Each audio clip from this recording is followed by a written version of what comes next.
Alright, so boom, Mr. Wale. I don't know if this man is misunderstood and that people are too harsh on him.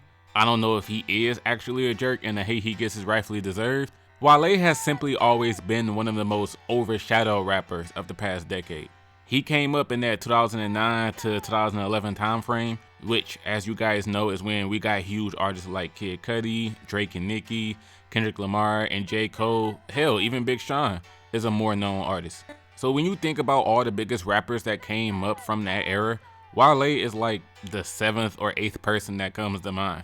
And because he's not at the top, that's one reason why most people don't even care to check out his music, because he's not often praised as one of the biggest artists from his time. Hell, I myself don't even know that many tracks. My favorite song by him is called World Tour from his debut album Attention Deficit, which I just realized has Jasmine Sullivan on the hook. My entire life I thought this was a white woman singing this. It's like hell, even his song Bad. Before working on this video, I didn't even know this was a song by Wale. And I don't think I would have believed somebody who told me it was. Is it bad that I never made love? I put that on my IG story when I found out. I was like, this is Wale? So see, that shows you how little I know about the man. As I always say, if a song is not included in this video, it's either because I already know the song, or the second, more obvious reason is that I can't listen to everything. Ain't nobody here to listen to Wale's entire discography, so if a song you like isn't included, then oh well. So, the first track I selected as my personal choice is his song TV in the Radio featuring K9.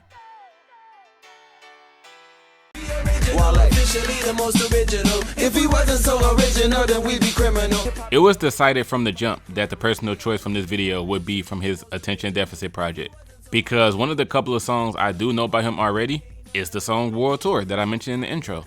So because I like that song so much, I told myself I gotta choose something else from this album. And boom, we landed on TV in the Radio featuring K9, who is a Somalian musician that I have never heard of before. I'm going to assume that TV in the Radio is a forgotten deep cut by Wale, because I looked up multiple reviews of this album and practically nobody brings this song up. Even in a damn review of the project, this song was barely talked about. It wasn't mentioned when talking about the album's best songs. It wasn't even talked about as one of the album's worst songs. The one review I found that brought up this track was by SputnikMusic.com, and their review only mentioned it towards the end by saying that the album has a few lyrical disappointments, and they highlighted K9's verse on this song as one of them. I can't speak on if it's one of the weakest on the album because I haven't heard the whole project. What I can say is that the concept of this song is very cool. The title of the song and what the song is about is referring to gimmick rappers, people who are putting on an act with the type of music they make, or simply how rappers move in the industry in general. Having fake friendships, putting on fake personas when they're out in public, lying to different people to maintain their reputation. This song is calling out all of those people by referring to them as TV characters because they're actors and not being their true selves. Wale and K9 on the other hand are saying that they're the real deal and that they're not fake at all, so you don't have to worry about them being actors. K9 came through with a very, very energetic hook. This hook is so fun to sing and it fits the theme of the song perfectly. We original, officially the most original. If we wasn't so original, then we'd be criminal. Wale and K9, I don't know if they radio. How the hell did they fit the TV in the radio? So it starts by confirming what I said earlier. Wale and K9 are calling themselves original and saying that they're never gonna fall victim of having to turn Hollywood and be all fake, because there's already enough people that are like that. It would be a crime if we ended up like them. And with the final line of the chorus, K9 and Wale are asking the question, how the hell did all these fake persona dudes out here, aka these actors from television, how did these dudes end up on the radio? This theme is throughout the verses, with Wale saying rhymes like, hip hop slacking, why they getting Grammys when these niggas is acting, they phony should get Tonys for the things that they be yapping, it's utterly baloney, so I'm Muslim to these rappers. Bars like this around the topic are cool. Now to get to the things that I don't like about the song, I don't enjoy Wale's second verse at all. There's 3 verses, Wale got the first 2 and K9 got the third, and Wale's second verse is a miss for me. I didn't like his delivery on some parts, his flow oddly sounds unorganized. When you listen to the song for yourself and just let the second verse play, you'll see what I mean. It just sounds like he was talking all over the place. And I feel like he wasn't talking about anything important like the rest of the song. A nigga been a star before I forfeited my scholar. She didn't finish college. She wasn't the problem. She when homecoming is here. I'm who they call up. I guess this is him saying that even though he dropped out of college, since he's such a big shot now, the school that he went to be calling him to perform at their homecoming dances every year. But who cares? The best line of his second verse is the very last one. Goddamn hard, fat rhymes every time, bitch, Roseanne bars. I'm spitting fat rhymes, Roseanne bars, because her actual name is Roseanne Barr, and I ain't gonna say the second part, but you get it. I think that was smooth. Lastly, I do see where SputnikMusic.com is coming from with K9's verse. It's not garbage lyrically, but he certainly didn't kill it. All he pretty much talked about was how him, Wale, and the people close to them are not to be messed with. He had a violent and threatening tone with his bars. Since I don't listen to Somalian rappers, I'm also not used to how these dudes sound. So I had an issue with K9's voice. His voice sounded weird to me. He just has certain inflections that my ears are not accustomed to. Where K9 shined on this song is certainly the hook, no question about it. Wale and K9, I don't know if they radio. How the hell did they fit the TV in the radio? I love that. The next track recommended on Instagram by @ZayFromTheBay is called The White Shoes.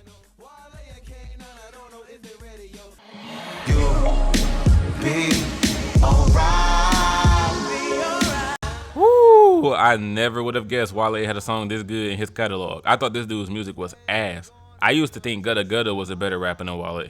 But after hearing The White Shoes alone, I can say he's better than Gutta Gutta. I'm lying right now, trust me. I never thought either one of those things. But I'm just saying, The White Shoes is fantastic. The song has vocals from Jerry Seinfeld, and this isn't a random appearance. Before this project, the album About Nothing, Wale had a mixtape in 2008 called The Mixtape About Nothing, and he incorporated snippets from the show Seinfeld to help tell the narrative of whatever song it was.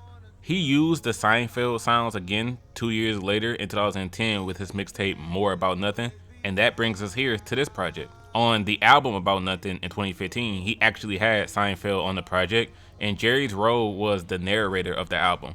And Wale says Jerry is his conscience on the project, and Jerry's words are to help explain the story and how Wale is feeling throughout that particular song. In this song specifically, the narrative comes from a story that Jerry told Wale about how back in Jerry's time when he was younger, adults used to always wear dark or colored shoes, and you hardly ever saw people wearing white sneakers on their feet. But there suddenly became a time where that started to change, and adults did start wearing white shoes more. And that brought happiness and positive vibes to the people around them. But Wale uses Jerry's story to talk about how people in society judge people off of face value, most notably what they're wearing. There's an old saying out there that goes, you can tell a lot about a man by the shoes he wears. Some people may say that it's stupid to judge a person's life based on the shoes, but I'm sorry, I'll have to slightly disagree with this. Like, it's 2023. Imagine you saw a grown man wearing a pair of Shaqs. You would scream like, oh my goodness, nigga, you couldn't pay me to rob you for those shoes. I guess I'm part of the problem, because if I saw a person wearing some Shaqs, you might get cooked right there on the spot. Boy, what the? Day after day. Fuck it all. God damn, boy. Anyway, Wale actually touches on people taking how they're dressed seriously in the first verse, and says that in the neighborhoods he was from, and in neighborhoods all over, the shoe stores and the laundromats made more money than a lot of other businesses, because everyone wanted to have the freshest clothes or the newest kicks, so they won't get flamed by niggas like me. Where the sneaker stores and laundromats get all the money. Cause it ain't about what you're doing, but how you're looking. For the second verse, Wale expresses a sense of guilt, and there's two big things that he explains hurts him mentally. One of them is he brings up his personal past and says how he used to work at a shoe store called PG Plaza in Maryland, and since he was an employee, he would get discounts for the new Jordans or whatever that was coming out. But this started to make him feel bad, because while he's getting these new shoes for the low, there's people who can't afford them at all. Your average person can't buy a pair of Jordans, and here Wale is getting discounts simply because he works there. So that was bothering him. But an even bigger thing was Wale comparing selling new shoes to selling drugs. Even though shoes and drugs are clearly different, he connects them by bringing up the fact that there are people out there that get killed because they was wearing some new shoes, and some lowlife decided he wanted to take them for himself. So from Wale's perspective, as the shoe salesman, he feels like it's partially his fault. Imagine you sold a kid some shoes, and then a couple of days later you heard that kid got killed because somebody robbed him for the shoes that you sold him. Would that make you feel bad? And that's a lot that can get to you when you're not selling drugs, but the outcome is similar, because out come them niggas with pistols telling you give them up. Now out come the moms with tissues because you ain't give a Man, this song is heavy, and he was spitting facts here. How you present yourself in the world is very important, and since people are gonna judge you regardless, as long as you present yourself in a way that makes you comfortable, you can block out all that negativity. If Wale has more songs like this, then hopefully it's the songs y'all recommended for this video, because I'll be impressed. The name of this next song doesn't sound like it's going to be that deep, but hey, let's find out. Recommended on Instagram by @flyguy_Conrad. It's the song Bad Girls Club featuring Jermaine Cole. She's a star if I ever see one. Now, for some reason, I had a snarky reaction to seeing J. Cole as a feature on this track. When I went to YouTube and searched it, I went, featuring J. Cole? It was such an instinct, I guess, that he was just the last person I was expecting to see associated with a song with this title. There's going to be another song with J. Cole coming up in this video as well, so be prepared. This song has nothing to do with the show either, for anyone who was expecting it from the title. No, this song isn't correlated with the program. The music video is themed around the show, but not the song itself. Now, the drums on this song hit so hard, and it makes this entire beat very enjoyable. And guess who produced the song too? This man. Oh god. I gave Wale the benefit of the doubt for not being cooked on this song, but this man damn near got cooked off the beat alone. Before hearing J. Cole's verse, you hear the hook by Cole, and then find out the production's by him too, you already got the box with the Fragile sticker on it, ready to pack Wale in there. But I'ma stop hating on Wale for now though. The whole song is these dudes bragging about themselves, saying how much game and money they got, and with said game and money, that's how they've been able to get bitches. And they still want more of said bitches. Wale starts talking about one way that he gets all his girls, other than being a fly nigga, is that he dates girls that can pull other girls on their own, and then they bring them to him. So it's like residual pussy that he can get. Okay, you think a nigga shallow, you probably think I get them all with the cash flow. Actually, I like a broad that can bag hoes. That's how I rope them all down. See my last hoe? Back to the hating. This man Wale was even contaminating Cole and making Cole say some whack stuff. Cole's verse was essentially the same thing, just talking about how he got money, and even when he didn't have money, he was still getting girls. Cole world, down for whatever. Boy got dollars, pounds or whatever. Being broke in this sedity ass world, still found a way to get pretty ass girls. His verse was okay, but this man Cole said, I get paper like a mailbox. He wouldn't have said this if Wale wasn't here with him. I know he wouldn't have. The only thing I want to point out in the third verse, I found out that Wale had a beef with Osama bin Laden's mistress. I know this sounds random as hell, but that's how surprised I was when I found out. So at the time this song was released, Osama bin Laden had a mistress named Kola Booth, and Kola Booth once came at Wale on Twitter criticizing him for not having any dark-skinned women in his Pretty Girls music video, saying that Wale doesn't appreciate African and African-American women, calling him a colorist, and a few other things. The whole thing got ugly. Wale actually responded to her on this song by saying, Yeah, I got the flow that they know is the truth. It's getting ugly in here. Guess I coded the booth. Coded the booth as in, you know, like I'm killing it in the studio. I'm making a mess in here about how crazy I'm going. And of course, coded the booth sounds like Kola Booth. That's the wordplay. I dug even deeper, and according to Kola herself, her and Wale used to be an item. They used to mess around. And she admitted that's what makes her more mad. I know Wale personally, me and him used to mess around. I'm telling y'all, he ain't nothing but a piece of shit. I wasn't expecting to come across any of this from listening to this song. I don't know. She could be telling the truth. She could just be a woman scorned. But Bad Girls Club is a chill little listen. I only enjoyed the hook and the production by J. Cole because I wasn't blown away by anything Wale did. This next song may be the exact same type of track going off the title. Recommended on Twitter by @BabaZeke. It's the song Pretty Girls featuring Gucci Mane and Winzy of the Backyard Band.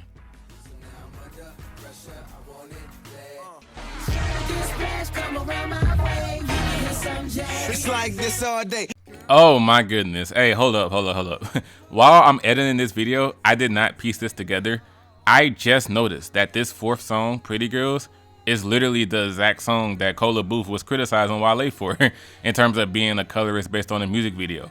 I did not even notice that this song was next when I was talking about Bad Girls Club. Goddamn.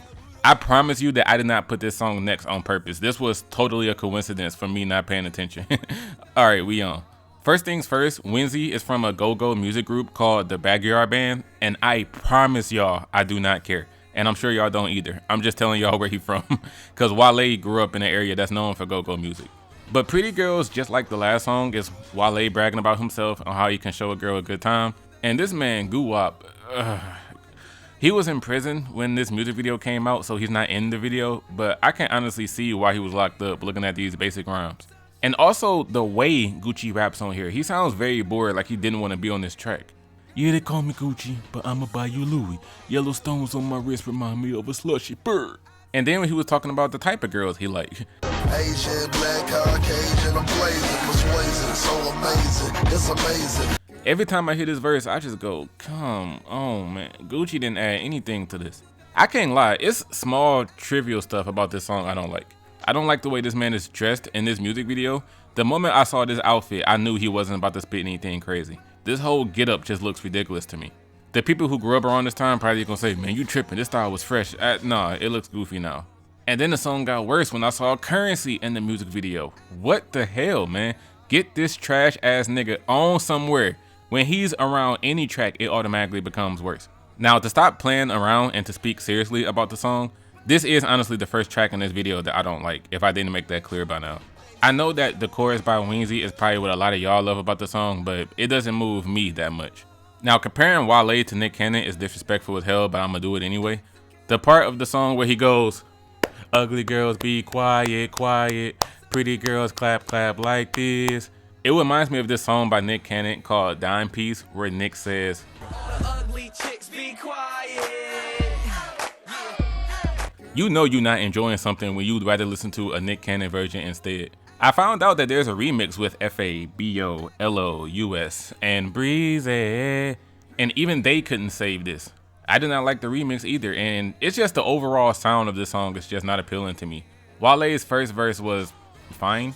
The black and gold bottles like I'm pro New Orleans, but shorty I'm far from a saint, that was good. Wale DC, that's me, huh? My Prada say Prada and they Prada say Fila was cool too.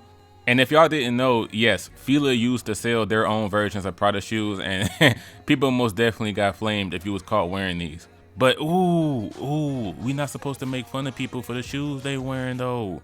We learned that when talking about the white shoes. So cut that out, y'all. If you see someone wearing Fila Pradas in 2023, just leave them alone. I need the next song to have a different subject because back-to-back songs just about pulling bitches, I need to hear some heat. The next track recommended on Instagram by @Hellblazer301 is Cliche featuring Westside Boogie and Ari Lennox. Wasting time with love, so we don't even try. Now I will say this, as someone who has heard a lot of Westside Boogie's music, this feels like a song tailored for him. The Ari Lennox chorus matches perfectly, as much as I was reluctant to say that. Everything from the production by OB, Wale's delivery on his verse, and the softer and more intricate vibe of the track overall, this sounds like this would be a Boogie and Ari song by themselves. Similar to Boogie's song Time with Snow Allegra. I should be alone, you hurt my soul. Boogie could have done both verses on here instead of one Wale and one Boogie verse, and the song wouldn't be that different in my opinion. Now, unlike the last two songs, this track is about women, but it's more superficial and deep by talking about love in general, not on a surface level. Wale's verse is good. He's questioning whether or not love is a real thing or is it just a fairy tale that people convince themselves to believe in. And one of the reasons he feels this way is because of how drastically different his emotions can be when dealing with a partner. Referring to when he's in an on and off relationship and touching on how he can be bipolar when it comes to love. Because he wants a woman that cares about him, but at the same time is hesitant to show it. You need somebody that's less busy. I need a woman that's praying for me, but hesitate to call me. Now the thing with Boogie's verse is that it's not as direct and easy to understand like Wale's verse, because he's saying stuff in here that could be applied to other things in life and not just love and relationships. The main lines in his verse that are the most quoted, it's literally the most replayed part of the song on YouTube, is when Boogie says, I sit and think about just how the right path can be the wrong direction, but falling back is progress, is all about perspective.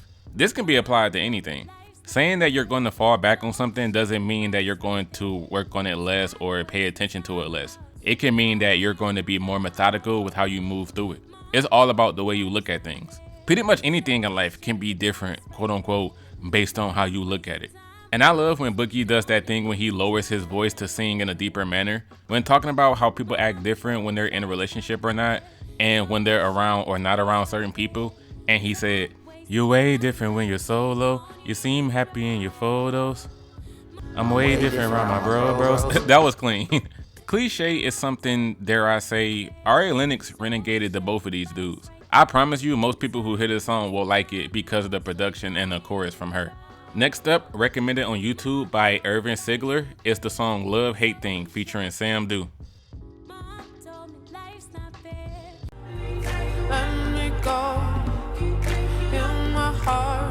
So far, this is the best song in this video for sure. I will put this over the White Shoes. Love Hate Thing is a great record. First of all, Sam Do's harmonies over this Marvin Gaye sample, this is what true singing is. It fits the energy so well that he's not trying to sing too energetic or trying to be too powerful. The vocal tone that he's using adds a sad and melancholy feel, and that perfectly fits what the song is about. Wale discusses the love and hate relationship that rappers have with their city and hometown when they're making it in the game. Specifically him growing up in DC, of course. He touches on everything, how when he was younger, he would get teased for wearing his Nigerian clothing by the American kids who didn't understand what it was. And how simply sometimes it can be your own people from your own city that discredit you and don't want to rock with you. However, Wale has grown to be more mature and understands the duality. Not everyone in the world is going to care about you or like you. So instead of focusing on the haters, the evil, the people who are envious of you, etc., you have to focus on the love and the people who do appreciate you, who are there rooting for you. It's a good thing he learned that lesson now, because y'all all know the infamous call he made to Complex when they didn't put his album The Gifted on their top 50 albums of 2013 list. Because right now it's like some petty shit going on right now, and I'm trying to get to the bottom of it in a civil manner, yo. There's no disrespect, man. I mean, straight up, I really. Fuck you, dog. You know disrespect. Boy was so upset. But back to it. PG to Mo County, bet they know all about me. Every hood, every burb, I got superb balance. You made me what I am, you made me what I'm not. They gon' love you a little different when you at the top. My favorite lines in the whole song is him saying, I lost a lot of friends and they ain't even dead. When I was on my way up, why you ain't see the stairs? This is cold because it highlights that when you're chasing your goals, some people will fall out with you off the fact that they think your goals are unrealistic. And they probably even tell you directly that you won't reach them.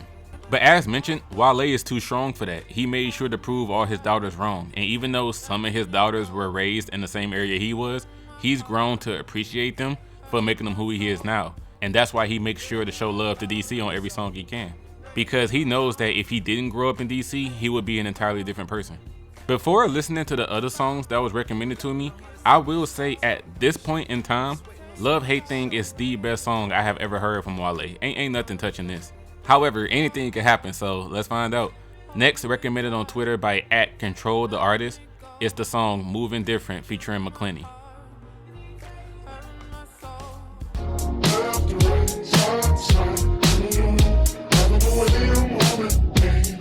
Moving Different is probably the most obscure song on this entire list. Every other song in this video so far has been from one of his known albums, like The Gifted, Attention Deficit, Wow, That's Crazy, the album About Nothing. So when I looked up this song and I saw this cover art, I was like, what the fuck is this? This song is from Wale's 2020 EP, The Imperfect Storm, and it's actually the very first song on the EP. Now, this is going to be a weird word to use because I never talk like this. This is one of the grooviest songs on this list.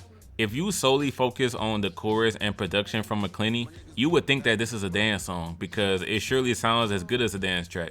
Left to right, side to side, do you?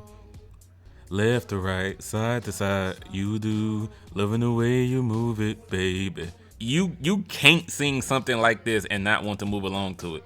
Now, the reason why I specifically said if you focus on the chorus and production earlier is because once you listen to the verses, you will learn that Wale is rapping about a topic that makes this way deeper than a simple dance track. As mentioned, this project came out during the pandemic year, specifically June. So one thing we all know is that the summer of 2020 was an outrageous ass time. Riots, killings, and of course the virus itself. The song actually means how Wale and other black people need to start moving different as a race. We live in a world that's too dangerous and too chaotic for us to be having the same old attitudes and doing the same old things from years past.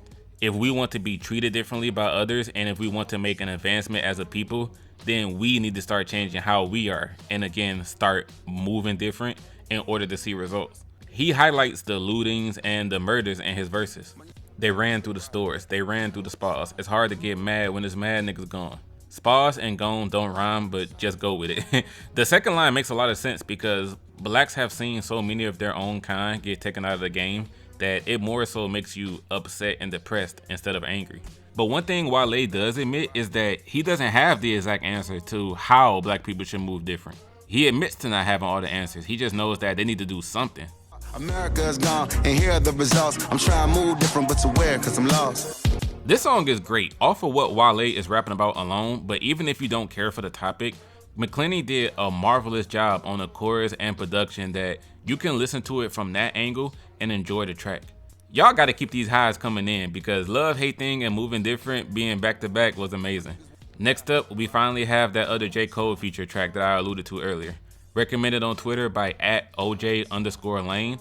It's the song The Pessimist featuring J. Cole. Got no gas in my tank again, but it make no difference to me. Yeah, so if anyone thought I was about to talk about Beautiful Bliss when I said there would be another J. Cole feature in this video, you are sadly mistaken. I keep hearing about how Wale got washed by Cole on Beautiful Bliss, and most people listen to it for Cole. And since this is a video for highlighting Wale and to see what he can do, I don't want to listen to a song that's mostly known for him getting cooked on it. I'll save him the trouble. But we got another motherfucking dub with The Pessimist. Oh my gosh, these songs have been heating up. All these songs I'm rocking with, and I've never even heard of any of them, so y'all ain't supporting him enough. I promise you, had I not had this series and asked y'all to give me some Wale songs, nobody in the world would have hit me up saying, hey Amiri, you should check out Wale. You know, he got some dope songs like The Pessimist, Moving Different. Y'all wouldn't have said a damn thing.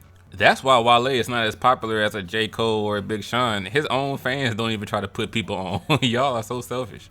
Now, for anyone who doesn't know what a pessimist is, it's a person that has a darker and hopeless outlook on life, and they look at situations and things with a negative light as opposed to a positive. They always try to find out the flaws in doing something and look at what can go wrong instead of the benefits of it. Wale in this song explains how he has a pessimistic view when it comes to the betterment of the black community because of the things that they do to each other and what other people do to them. He gives many examples of both of these in the song. How we make ourselves look foolish on national TV, such as reality TV. He specifically mentions Love and Hip Hop. How if a black man kills another black man, it gets chalked up to everyday black on black crime. But if a white man killed a black man, people will scream it was self-defense for the white guy. Black youth not having anybody to look up to unless it's a basketball player or a rapper. The government not properly assisting war veterans and they have to live with PTSD and financial troubles. People who riot and loot and claim it's for a cause and to spread awareness when they really just want some free stuff. Wale touches on a lot of examples, and this is the biggest strength of the song. He proves his point to the audience very well. One thing you may get sick of hearing is that at the end of every 4-bar setup, Wale uses the 4th line to say, niggas hopeless. Niggas so hopeless. Y'all niggas hopeless. These people hopeless. Like every 4th line is him saying that. Shooting at a foe cause they charging them no hoop at communities that I'm under the hopeless. J. Cole on the hook is marvelous. He's a good singer and his lyrics match the theme perfectly. Singing about not having money, not having friends and other things. But he's so used to these adversities in his life and he's become so pessimistic that he's not even that upset about it. Got a pocket full of lint again, but it makes no difference to me. Falling out with my friends again, but it makes no difference to me. Goddamn, I'm hopeless, hopeless. The Pessimist is another pick for the best song in this video. This and Love Hate Thing are my top 2 so far. The next song is actually a track a couple of people mentioned and they said it's one of the songs that they know by him, solely because this song was featured on the Saints Row 2 soundtrack. So next up at number 9, recommended on YouTube by Dylan Ansa, is the track Riding in That Black Joint. Let me tell you who I'm is. Yeah, you better act like you know youngin'. Oh nah. You can keep this song. We got another L. I didn't care for this one. And it's not because I've never played the Saints Row games and that I preferred the True Crime series instead. This song was just very generic to me and it sounds so dated. Don't worry, I'm not gonna be one of those people who, when I say something is dated, I'm gonna point out, ugh, these lyrics are so misogynistic. How did y'all let rappers get away with this back then? I don't really care for that. That's not what I mean. But some people might. Hell, in the first verse, this dude says, If I don't sleep with him, I don't got no need for him. Mama, what you speaking for if you ain't trying to leave with us? Somebody could say this is an issue, but similar to what I said about Pretty Girls, this is a song that I don't like because the overall sound isn't ear-catching to me. Wale's flows are whatever, the beat is whatever, it sounds old as hell like I said, and he's not talking about nothing, just about having money, or as he calls it, having cheese. We should call him Papa John. And talking about when he takes a girl shopping, he's gonna go to the fancy stores while leaving her at the dusty stores in the hood. Yeah, I got bread, you don't think we going shopping? No, if we going shopping, best believe we going change clothes. I'm doing Saks Fifth, leave her at the Rainbow. And then this other part. Let me tell you who I'm is, Wale. You better act like you know, youngin'. Flow cold, hold up, I think my nose running. I don't know, this song is so old school to me. And not old school in a good way, old school in a, I've heard advanced stuff from Wale, that hearing something so basic like this is throwing me off. I can see how the hook bangs though, especially if you got some bass in your car. Oh, excuse me, hold on. I gotta speak in mid 2000s language like they did when the song came out. This hook bangs, especially if you got King Kong in the trunk. The older niggas watching this gonna know what I mean by that. But this hook, riding with my windows down, everybody see us, and even if they don't, they gonna feel it through the speakers. I can see why that part is enjoyable to rap along to. If you rock with this because of the nostalgia and because it reminds you of Saints Row 2, then hey, have your fun. Because I didn't play the game, I can't relate to loving this song off of that. For me, hearing it for the first time in 2023, I don't think I'm gonna go back to this. We need a recovery song now because it was a lot of hits rolling in until Riding That Black Joint came up. A lot of y'all recommended this next song as top tier Wale, and I do believe y'all, but I still must listen to it for myself. From Nathan Zuniga on YouTube, it's the song Diary featuring Marsha and Broses. I don't know how to move on, where I went wrong. Now, I went into this song thinking that Wale was going to be speaking from the perspective of a black woman when it comes to dating, because I swear that's what y'all told me. I thought Wale had a song where he was speaking from the viewpoint of a woman and not himself. I thought that's what Diary was, but I was wrong. I may be thinking about something else. Diary is speaking on black women when it comes to the hardships of finding love. Specifically, it's hard for them to trust and confide in any man that they talk to because every person they've dated before that point has done them wrong. So when you get done wrong time and time again, it makes it hard for you to open up to any future partners. Now, some people, when they hear stories like that about how every person I've dated has did me dirty, I've never had a good relationship, etc., it makes you look at the person saying it and go, okay, so what are you doing wrong? Not trying to victim blame here, but if every relationship you've been in doesn't end well and it ends up with you being heartbroken, then it must be something you're doing wrong that you don't realize. I completely stand it from the woman's standpoint though. If I dated 4 guys and all guys cheated on me, I'm obviously not going to trust the next guy either. You're probably going to cheat on me too. I'm going to have the mentality that all guys cheat. I don't think I can blame any woman that thinks like that, honestly. Wale spends each verse explaining that the woman he's pursuing is in this condition and speaks about how it's unfair that you're taking your past traumas and putting them on me. I'm not like these other guys, so for you to come with all these preconceived notions, it feels like I'm skating on thin ice. There's nothing I can do to convince you that I'm a good guy. You're already in your own head so much that you're going to believe whatever you want to believe and write it in your diary of all your hurt thoughts. The third verse is delivered in the spoken word poetry way instead of your typical singing or rapping. I'm hoping that the material possessions can materialize to a better you. Cars, nothing I drive can drive you out this frame of mind with such an ugly picture in it. And money, nothing I buy can buy some more time for your ears to tell your heart to listen to it. An issue I did have, honestly, with the song at first is that Wale doesn't give any specific examples as to why this girl is so untrustworthy and emotionally unavailable. He doesn't say that she got cheated on in past relationships, that she was sexually abused in past relationships, anything like that. The whole song is just, you don't trust dating any new guys because your last boyfriends did you wrong. It's hard for you to pour your heart into any man because you've been heartbroken before, but I'm not like any of those guys and you won't even let me show that to you. And that's really it. He doesn't say how the girl is emotionally scarred. He simply says that she is and you just have to go with it. The only slight example he gives is in the second verse when he says that she was raised in a household where her mother hated her dad.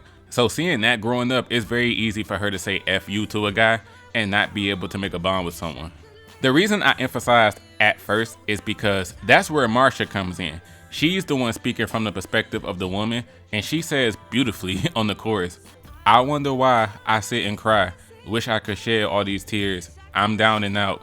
I'll keep on moving and trying to get out. I don't know how to move on." I'll keep on moving and try to get out. So once I started paying attention to that, I went, okay, the girl herself doesn't know what's wrong with her or what has happened to her that has made every man treat her poorly. Diary is indeed a top tier Wale song, and although I haven't fully listened to Attention Deficit, I can already tell this is one of the better songs on the project. Alright, so this is the longest it has ever taken me to make an Am I Sleepin' video. I made the announcement that Wale was the first Am I Sleepin' video of 2023 on New Year's Day, January 1st, and I didn't make this video until April. My real viewers already know why I was gone for so long, so I'm not going to say why.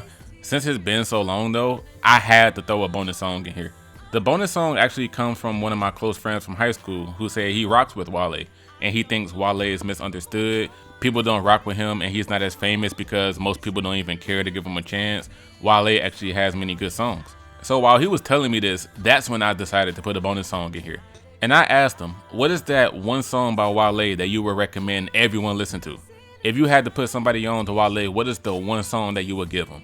And the song that he named is going to be the bonus song. So here we go. The final song in this video, recommended on Instagram by @Zan__Skywalker, is the song The Need to Know featuring SZA.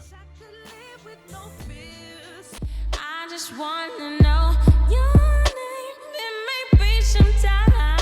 Zan Skywalker is so lucky that The Need to Know is a record that I like, because when I asked him what song he recommends, I was like, nigga, you better give me the greatest Wale song of all time since you want to defend him so much. I had expectations for this song to be great, not only because my friend recommended it to me, but because the song is on the album About Nothing, which also had The White Shoes and The Pessimist with J. Cole on it.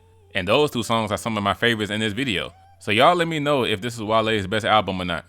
But speaking of the Jerry Seinfeld references throughout the album, this particular song interpolates a scene from the show where Jerry is talking to his friend Elaine about how they can be friends with benefits instead of only platonic friends, and that even if they sleep together, it doesn't have to be that serious and turn into anything romantic. Also, the song samples one of the greatest R&B songs of all time in Just Friends by Musiq Soulchild, a song with Musiq telling the woman that she doesn't have to date him, he just really wants to enjoy her company, so they should be friends.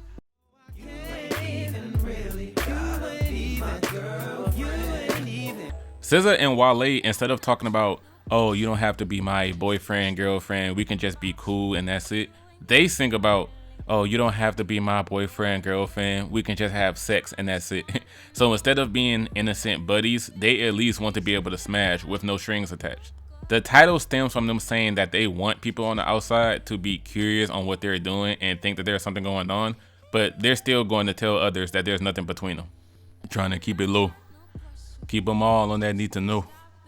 Tell everybody that we just friends, but to be honest, that platonic shit for TV shows. The Need to Know is a very straightforward track about having a friend with benefit. If you enjoyed that particular Seinfeld episode, if you enjoyed the original Musiq Soulchild track, or hell, if you enjoy hearing SZA's soft voice, then you'll probably enjoy this. It's a decent track and it makes me really look at the album About Nothing and high hopes. Listening to Wale for this video was honestly something I forced myself to do.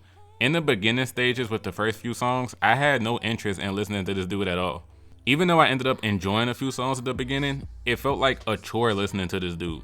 Every time I would tell myself to work on the Wale video, I would immediately want to go do something else instead. It was real bad. But as the list of recommendations went on, I got more in spirit of working on it. So my verdict, I would have to say I was sleeping on him a little bit. I only disliked 2 songs in this video, and that was Pretty Girls and Riding That Black Joint. Only 2 out of 11 songs, you would think the answer is yes, but here's why it's not. There were several songs on this list where I didn't really care for Wale's performance, and I enjoyed the song based on the other people in the song, the production, or I like the subject matter, but not Wale's rapping itself. The White Shoes, Moving Different, The Pessimist, and Love Hate Thing are tracks where I do give Wale full credit and say that when this man gets in his bag, he is in his bag and he has an ear to make great music. But other times, he feels like a hit or miss artist.